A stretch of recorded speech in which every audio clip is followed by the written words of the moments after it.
இன்றைய ஆவிக்குரிய வார்த்தை ஆதியாகமம் 28:15.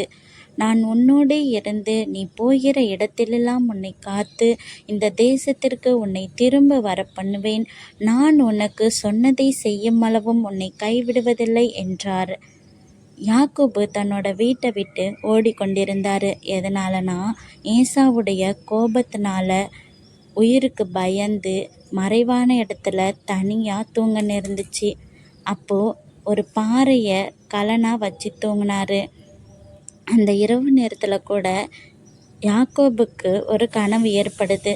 என்ன கனவு அப்படின்னா, வானத்துக்கும் பூமிக்கும் ஒரு பாதை போடப்பட்டு அந்த பாதையில் தேவதூதர்கள் ஏறுறதும் இறங்குறதுமா காண்றாரு. அந்த இடத்துல கூட தேவன் அவரோட பேசுகிறாரு. என்ன வார்த்தை அப்படின்னா, நீ போகிற இடத்துலலாம் உன்னை காத்து இந்த தேசத்துக்கு உன்னை திரும்ப வர பண்ணுவேன் அப்படின்னு வாக்கு பண்ணுறாரு. அந்த வாக்கு தத்துவம் யாக்கோபுக்கு ஒரு உற்சாகத்தையும் புது நம்பிக்கையையும் கொடுக்குது. கர்த்தர் எந்த சூழ்நிலையிலையும் என்னை கைவிட மாட்டார், என் கூட இருப்பார் அப்படின்னு ஒரு தைரியம் ஏற்படுது யாக்கோபுக்கு. அவர் பயந்த அந்த இடமும் கர்த்தர் அவரோடு பேசின அந்த இடமும் அவருக்கு பெத்தேலாக மாறுச்சு. இதை கேட்டுட்ருக்க நம்மளோட வாழ்க்கையில் கூட எந்த சூழ்நிலையிலையும் கர்த்தர் நம்மளை கைவிட மாட்டார். அவர் சொன்ன வாக்குத்தத்த வசனம் நிச்சயமாக அவர் நிறைவேற்றுவார். கர்த்தர் உங்கள் ஒவ்வொருவரையும் ஆசீர்வதிப்பாராக. ஆமீன்.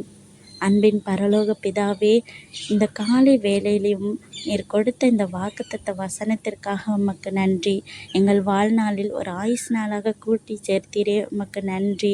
இந்த 2025 முழுவதும் எங்களை கண்ணின் மணி போல பாதுகாத்து வந்தீரே, உமக்கு நன்றி. நீர் வாக்குத்தத்தம் பண்ணினதை எப்பொழுதும் நிறைவேற்றி கொண்டிருப்பதற்காக உமக்கு ஸ்தோத்திரம். இந்த நாளிலும் பிறந்த நாள், திருமண நாள் காணக்கூடிய ஒவ்வொருவரையும் ஆசீர்வதிங்க. அவங்க வாழ்க்கையிலே இன்னும் அதிகமான வெற்றிகளை பெற கிருபை செய்யுங்க. ஆமீன்.